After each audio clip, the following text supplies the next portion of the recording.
Exploring vitality, unexpected paths to thriving after 80. As the years unfold, many of us witness a puzzling shift. Individuals we admire for their sharp minds and energetic spirits might, after reaching the age of 80, seem to lose some of their former vibrancy. It's a transition that can feel sudden, even if it's been unfolding gradually. We often hear explanations that point to the inevitable march of time or simply good genes, as if these are the only forces at play. While genetics certainly lay a foundation, they are far from the entire story. The reality is more complex, influenced by an intricate web of daily habits, emotional landscapes, and social connections that shape our health and resilience in ways we might not fully appreciate until later in life. This exploration delves into 5 often overlooked aspects that significantly influence our ability to not just live, but truly thrive beyond 80.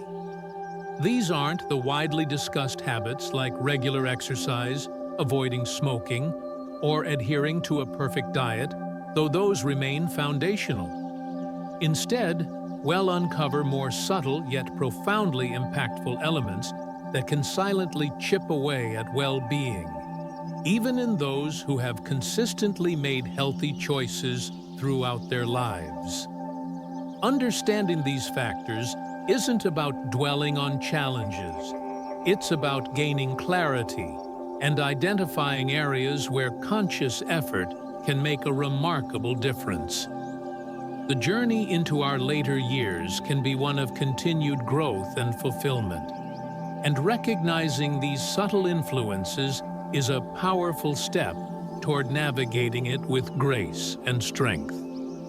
It's about preserving not just years, but the quality and richness of life itself. The quiet erosion of microsocial connection. One of the most underestimated factors affecting vitality after 80 is the silent retreat from what researchers sometimes call microsocial engagement. These are not the cornerstone relationships, the deep bonds with family and close friends that nourish our souls, but rather the mosaic of brief, everyday interactions that add texture and validation to our days. Think about the easy smile exchanged with the person bagging your groceries, the brief chat with the neighborhood librarian, or the nod of recognition from a fellow park-goer. These seemingly minor encounters, woven throughout our younger years, serve a vital purpose. They act as gentle anchors, reinforcing our sense of being seen, acknowledged, and integrated into the fabric of daily life. Neuroscientists tell us these tiny bursts of positive social connection also regulate our nervous systems, reduce stress, and keep the brain's social circuitry active and robust. However, as we age, life's rhythms can shift. Errands might transition online. Once familiar faces in the community may move or pass on, and physical changes like diminished hearing or mobility concerns can make casual interactions feel more challenging. Stepping out for a loaf of bread or a newspaper might become less frequent. While intended to simplify life or enhance safety, this gradual withdrawal from everyday social touchpoints can inadvertently starve the brain and spirit of essential nourishment. We might rationalize it as being more careful or just easier, but the cumulative effect is a quiet disconnection from the low-level, consistent human contact that signals to our bodies and minds that we are still active participants in the world. Studies, including research highlighted by organizations like the AARP and the National Academies of Sciences, Engineering, and Medicine, increasingly underscore the profound negative health impacts of loneliness and social isolation across all ages, with specific vulnerabilities emerging in later life. This isn't about being alone occasionally, it's about the feeling of disconnection and the absence of routine, low-stakes human interaction. Consider the simple act of walking to a local coffee shop each morning. It's not just about the coffee, it's about greeting the barista, seeing familiar neighbors, acknowledging the crossing guard.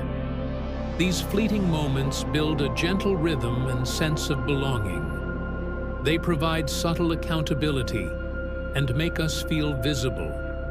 When these moments fade, the brain registers a loss. Loneliness, even in its subtle forms, is a potent stressor, triggering inflammatory responses, altering hormone levels, and potentially accelerating cognitive decline by affecting neural pathways related to memory and emotional regulation. It's a biological signal that something is missing. If you found your days have fewer of these small interactions, or if you notice yourself avoiding brief chats, perhaps it's time to gently reverse course. A simple wave to a neighbor, a friendly word to the delivery person, or making the effort for a short walk to a familiar spot can be powerful acts of self-preservation. These small connections are quietly telling your system, you are still here. You still matter. You are part of things. That message is profound medicine for maintaining not just years, but a vibrant spirit. The stealthy trap of overcautious inactivity. Navigating the physical changes of aging requires prudence, but there's a critical difference between being wisely careful and becoming excessively cautious. This distinction is often blurred, and crossing that line can lead to a slow but significant decline. The journey usually begins with the best intentions. Perhaps a minor fall, a moment of lost balance, or just a heightened awareness of vulnerability leads to reducing certain activities. You might stop carrying groceries up the stairs yourself, avoid bending down to pick things up, or choose to sit rather than stand for longer periods. Well-meaning friends and family might reinforce this, advising you to take it easy or not push yourself. While this advice comes from a place of care, if taken too far, it can pave the way for a life that feels safe but becomes increasingly static. What often goes unsaid is that the human body thrives on movement, even gentle movement. It's not a machine that retains efficiency when idle, it's more like a complex ecosystem that requires regular stimulation to maintain its delicate balance. When activity diminishes, the body doesn't just hold steady, it begins a process of deconditioning. Muscle mass, bone density, flexibility, coordination, and balance all require regular use to be maintained. One of the first areas to suffer is the core strength, the deep muscles in the abdomen and back that are fundamental for stability in almost every activity, from walking and standing to simply rising from a chair. As these muscles weaken from disuse, balance is further compromised, increasing the very risk of falls that the initial caution sought to prevent. Consider someone who decides to stop taking their usual walk after a minor stumble. What starts as a temporary precaution can easily become a habit. Without that regular movement, leg muscles weaken, coordination falters, and confidence in moving decreases. The fear of falling can become a self-fulfilling prophecy. Research consistently demonstrates that sedentary behavior significantly increases the risk of chronic diseases, muscle loss, sarcopenia, and reduced functional independence in older adults. It's a cycle-reduced activity leads to weakness, which increases the fear of activity. leading to further reduction. This is not about ignoring genuine risks or attempting feats beyond one's current capability. It's about finding intelligent ways to manage risk while continuing to move. This might involve using handrails, wearing appropriate footwear, ensuring safe walkways, incorporating balance exercises, perhaps with guidance, or using a walking aid if needed. The goal is not to eliminate risk entirely, which is impossible, but to empower continued, confident movement within safe parameters. Think about what activities, even small ones, you might have stopped doing out of fear rather than inability. Could you resume a short, slow walk? Could you incorporate gentle stretching while sitting? Could you practice standing on one foot while holding onto a counter? Movement reminds the body it is still capable, it keeps systems functioning, and it maintains the physical scaffolding that supports cognitive and emotional well-being. Remaining active, even with adaptations, sends a powerful signal to your entire system that you are still engaged in living. The hidden impact of disrupted light and sleep rhythms. Deep within our brains lies a master clock, the suprachiasmatic nucleus, which governs our circadian rhythms, the roughly 24-hour cycles that regulate countless bodily processes, including sleep-wake patterns, hormone release, metabolism, and even mood. After age 80, this internal timekeeper can become more sensitive to external cues, particularly light. Maintaining a robust circadian rhythm is foundational for health and vitality, and one significant disruptor in later life is an imbalance in light exposure.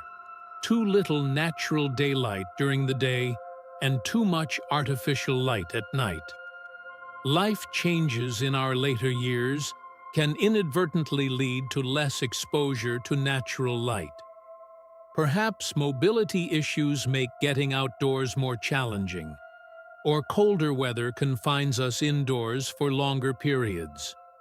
We might spend more time near windows, but behind curtains or tinted glass that filter out the crucial wavelengths of light needed to set our internal clock.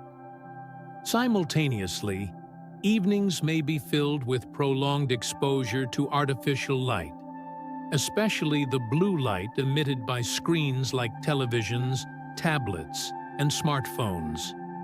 This combination confuses the body's natural signaling system.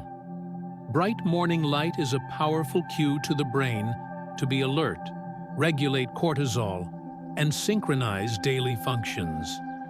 Darkness in the evening triggers the release of melatonin, the hormone that promotes sleep. When these signals are jumbled, insufficient daylight during the day and alerting light at night, the internal clock can drift.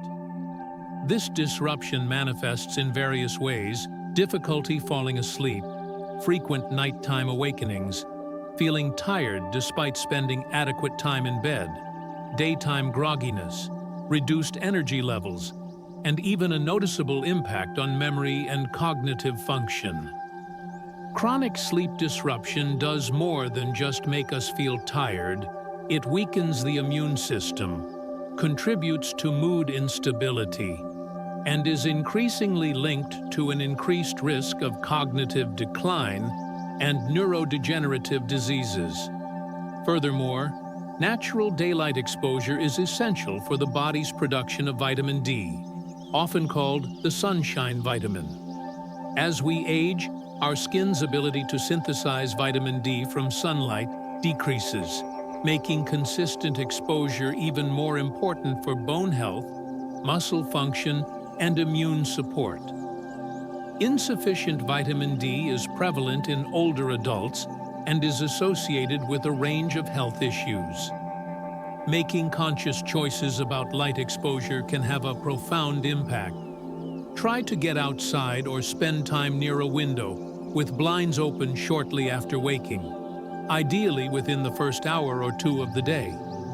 Even 10 to 20 minutes can help set your internal clock. Conversely, in the evening, begin dimming lights a couple of hours before bedtime and minimize exposure to screens. Establishing a calming, low-light environment signals to your body that it's time to wind down and prepare for restorative sleep. These simple adjustments aren't just about sleeping better. They are about restoring fundamental biological rhythms that support health at the cellular level. They help resynchronize the body's internal systems, promoting a sense of order and function. It's a gentle yet powerful way to tell your body, we're still on schedule, still connected to the natural world, still functioning purposefully. The weight of unexpressed emotion, navigating loss and isolation. The journey through later life, particularly after 80, is often marked by significant loss. Partners, siblings, lifelong friends, and sometimes even children pass away, leaving voids that ripple through every aspect of existence. While society offers sympathy, the sheer accumulation of these losses and the challenge of processing them is rarely fully acknowledged. What can happen isn't just acute grief, which is natural and necessary, but a gradual tendency towards emotional suppression. This might stem from a feeling that one should be used to loss by now, a desire to appear strong, or the painful reality that fewer people remain who share the specific memories and depth of connection to the person who is gone. It can feel easier, or perhaps less burdensome to others, to simply keep difficult emotions inside. However, the human body and mind are deeply interconnected, and unexpressed emotions don't simply disappear, they become stored. This internalized pain, whether it's grief, fear, anger, or profound loneliness, can manifest physically. Chronic emotional suppression can disrupt sleep, impair digestion, weaken the immune system, contribute to inflammation, and keep the nervous system in a state of low-grade, persistent stress. Outwardly, you might maintain a brave face, asserting that you are managing, yet inwardly, you might feel a persistent heaviness, a lack of authentic joy, or unexplained physical ailments. Research in psychoneuroimmunology highlights the intricate links between emotional states and physical health, demonstrating how chronic stress from unresolved emotional pain can impact everything from cardiovascular health to susceptibility to illness. Think of carrying a heavy, invisible burden. Over time, it affects your posture, your breathing, your energy levels. Similarly, emotional burdens, when held within, exact a physical toll. By the time they contribute to physical symptoms, the original emotional source might be years or decades in the past, and no longer consciously recognized as the cause. What sustains people who remain vibrant in their 80s and beyond often isn't a life free of sorrow, but rather the capacity to process and express their feelings. This doesn't necessarily require dramatic breakdowns. It means having safe outlets, a trusted friend, a supportive family member, a faith community, a therapist, a journal, or a creative pursuit like painting or music, where feelings can be acknowledged, voiced, and worked through. Being able to say, I feel lonely today, or I miss them terribly, or I'm scared about the future, without judgment, allows the emotional pressure valve to release. This process of emotional ventilation is crucial. It allows the heart and mind to breathe, preventing the corrosive effects of chronic internal stress. If you find yourself holding back emotions, perhaps from habit, or lack of perceived opportunity, actively seek ways to create that space. Connecting with others who understand, joining a grief or support group, or even simply writing down your thoughts can be incredibly therapeutic. Allowing yourself to feel, acknowledge, and express your emotional landscape is not a sign of weakness. It is a vital act of self-care that preserves both emotional and physical health. The heart has a finite capacity for unspoken pain. Giving voice to it allows it to heal and continue beating with vitality. What unresolved emotions might you be holding on to? Finding a safe way to acknowledge and express them could be a profound step toward feeling lighter and more vibrant. The unseen, dimming loss of daily purpose. Beyond the grand narratives of life purpose, there is a more fundamental need, the need for daily purpose. This is the quiet motor that gets us out of bed in the morning, gives structure to our hours, and provides a reason for engagement with the world. It needn't be earth-shattering. It could be tending to a cherished garden, preparing a meal, volunteering a few hours, engaging in a beloved hobby, connecting with grandchildren, or simply having a consistent routine that includes interaction with others. These small, regular activities provide anchors in our day, a sense of anticipation, and the satisfaction of completion. When these anchors gradually disappear, whether due to physical limitations, changing circumstances, or the loss of opportunities, the days can begin to feel shapeless and empty. The human spirit thrives on having reasons for being. When the mind perceives a lack of compelling reasons to engage with the day, no task to complete, no person to see, no place to go, the body can follow suit. Appetite may decrease, energy levels might drop, and the motivation to stay active and engaged diminishes. This isn't a conscious decision to decline, it's a subtle, physiological response to a lack of perceived relevance or necessity. Without the gentle pull of daily purpose, the body's intricate systems, which are designed to support activity and engagement, can become less efficient. Studies on aging and well-being consistently point to the importance of maintaining a sense of purpose and meaning in life for overall health and longevity. This is sometimes discussed in terms of generativity, the desire to contribute to the next generation or leave a positive mark on the world, but it also includes simpler forms of purpose, the feeling of being needed, of having a routine that matters, or of pursuing activities that bring personal satisfaction. This erosion of daily purpose can be insidious because it often happens gradually.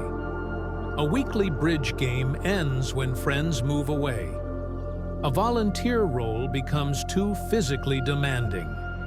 Family visits become less frequent as children live farther away or become busier. The routine of preparing meals shifts to ordering in. Each individual change might seem minor, but collectively, they can strip the days of their texture and rhythm. The mornings might arrive without a clear motivation, and evenings might conclude without a sense of accomplishment or meaningful interaction. This is more than just boredom. It's a lack of the gentle momentum that purpose provides. It's the quiet feeling of being adrift. Think about individuals you know who are thriving in their 80s or 90s. What do they do with their days? Often, they have routines, interests, or responsibilities that provide structure and meaning. It might be caring for a pet, pursuing a craft, participating in a book club, helping a neighbor, or maintaining a regular connection with loved ones. These activities, no matter how small they seem, provide a reason to get up, to move, to interact, and to engage cognitive functions. Purpose acts as a form of fuel for the body and mind. It signals that there are still reasons to maintain health, to stay alert, and to be present. When that sense of purpose wanes, the internal flame can begin to dim. If your days feel increasingly shapeless, or if you lack something specific that motivates you each morning, consider actively seeking out activities that can provide that structure and connection. This could involve revisiting old hobbies, exploring new interests, finding volunteer opportunities that fit your abilities, joining a community group, or establishing simple, meaningful routines like reading daily or calling a loved one at a set time. Purpose isn't about being busy for the sake of it. It's about having activities that infuse your days with meaning, connection, and a gentle sense of forward momentum. It's a vital component of not just living longer, but living more fully. Connecting the threads, subtle shifts, significant impact. As we reflect on these 5 often overlooked factors, the diminishing microsocial connections, the trap of excessive caution leading to inactivity, the disruption of natural light and sleep rhythms, the weight of unexpressed emotional burdens, and the gradual loss of daily purpose, a clear pattern emerges. These are not sudden, catastrophic events. They are subtle, incremental shifts in lifestyle and emotional experience that over time can profoundly impact well-being and vitality after 80.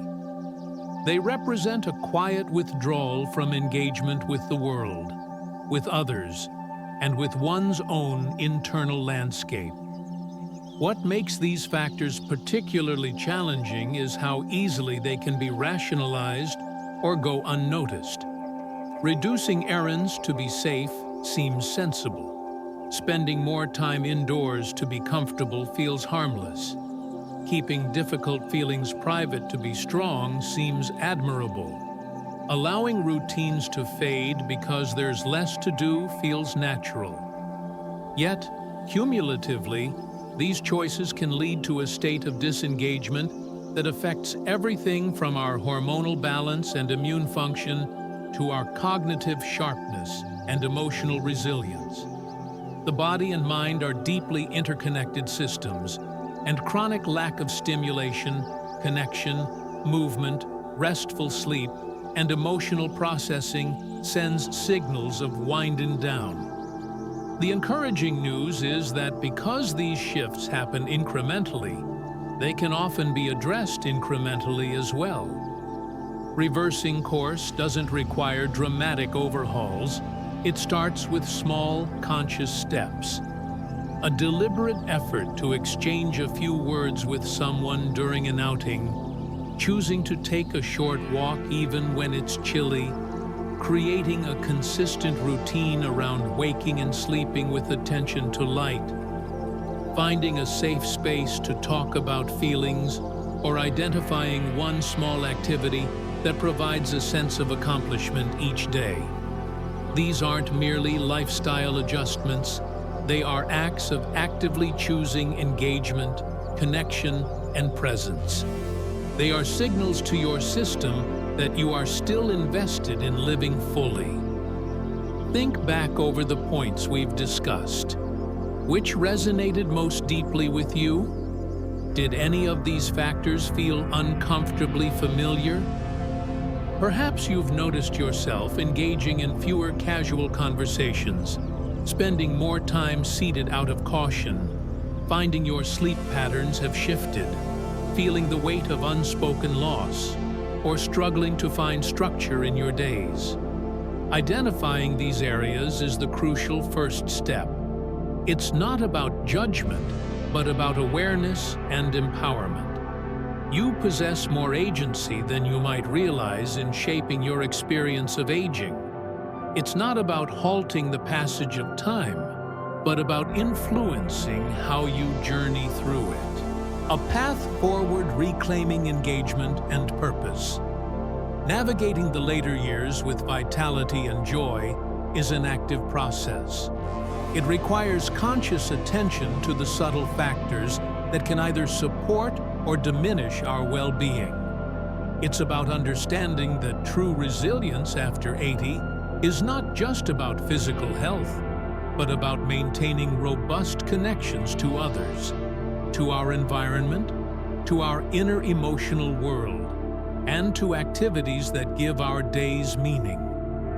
Re-engaging with microsocial interactions doesn't require becoming a social butterfly. It can be as simple as a friendly wave to your mail carrier, a brief chat with a cashier, or acknowledging someone you pass on the street. Look for opportunities to exchange smiles and pleasantries. These small moments reaffirm your place in the community and provide gentle social nourishment. What small interaction could you seek out today?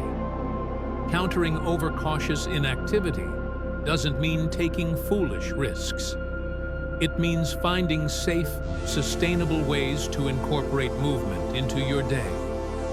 This could involve gentle stretching exercises at home, walking laps inside a mall or community center, participating in a senior-focused exercise class, or using walking aids to build confidence outdoors. Even short bursts of movement are beneficial. What small physical activity, done safely, could you add back into your routine this week? Restoring healthy light and sleep rhythms involves mindful choices. Make an effort to get natural light exposure early in the day, even if it's just sitting by a bright window. In the evenings, dim the lights and reduce screen time before bed. Establishing a consistent sleep schedule, even on weekends, helps regulate your internal clock. How could you adjust your exposure to light today to support better sleep tonight? Addressing emotional suppression requires creating safe spaces for expression. This might mean confiding in a trusted friend or family member, joining a support group perhaps for grief or specific health challenges, exploring creative outlets like journaling or art, or considering speaking with a counselor or therapist who specializes in working with older adults. Allowing yourself to feel and express difficult emotions is liberating and physically beneficial. What is one feeling you've been holding on to that you could gently acknowledge or share with someone safe? Cultivating daily purpose involves actively seeking out activities that provide structure, connection, or personal satisfaction. This could be volunteering, pursuing a hobby, learning something new, an instrument, a language, computer skills, caring for a pet or plants, maintaining a regular routine of connecting with family, or setting small, achievable goals for your day. Purpose doesn't have to be grand. It just has to matter to you. What is one small thing that could add meaning or structure to your day tomorrow? The journey of continued flourishing. The path to thriving after 80 is paved not just with good physical habits, but with mindful attention to our social connections, emotional well-being, sleep patterns, and sense of purpose. These interconnected elements form the foundation upon which vibrant aging is built. It's a journey of continuous adaptation, learning, and engagement. Choosing to remain engaged with the world around us, even in small ways, provides essential stimulation and validation. Allowing ourselves safe avenues to process the inevitable losses and emotional complexities of later life prevents the corrosive effects of internal stress. Honoring our body's natural rhythms through light exposure and sleep supports fundamental biological processes. and nurturing a sense of daily purpose, no matter how simple, fuels our motivation and reinforces our reason for being present and active. These are not abstract concepts, they are practical, actionable areas where we can exert influence over our own well-being. By paying attention to these subtle but powerful factors, we can proactively work to maintain our physical health, cognitive function, and emotional resilience. It's about cultivating a lifestyle that supports vitality from within. Consider this not as a checklist of problems, but as a map guiding you toward areas of potential growth and renewed energy. Each small step taken in these directions can build momentum, leading to a greater sense of well-being and a richer experience of your later years. Your wisdom, your journey. As we conclude this reflection on thriving after 80, we invite you to consider your own experiences and insights. What resonates most deeply from these discussions? Perhaps you've already discovered personal strategies that help you navigate some of these challenges. Maybe you've witnessed the powerful impact of social connection, purpose, or emotional openness in your own life or the lives of those you love. The wisdom gained through a lifetime of experience is invaluable. Your thoughts, reflections, and personal stories are not just valuable, they are inspiring. Sharing them can create a ripple effect, offering encouragement and practical ideas to others who are also navigating the path of aging. We believe that understanding these subtle influences is key to unlocking continued vitality. It's about making conscious choices that nurture not just the physical body, but the mind, heart, and spirit. Thriving after 80 is about embracing the present, staying connected, finding joy in the everyday, and recognizing the profound value of your continued presence in the world. We encourage you to reflect on what we've discussed and identify one small adjustment you could make, or one area you could pay more attention to, starting today. What is one concrete step you might take this week to enhance your micro-social engagement? Add a bit more safe movement. Improve your sleep environment. Find an outlet for a difficult emotion, or add a touch of purpose to your day. Your journey is unique, and your capacity to influence it is significant. We would be honored to hear from you. Please take a moment to reflect on these ideas. What was one key takeaway for you from this discussion? How might you apply it in your own life, even in a small way? Sharing your thoughts and experiences can create a valuable exchange of wisdom and support within our community. Your insights matter, and reading your comments is deeply encouraging for us. Thank you for joining us on this exploration of vitality.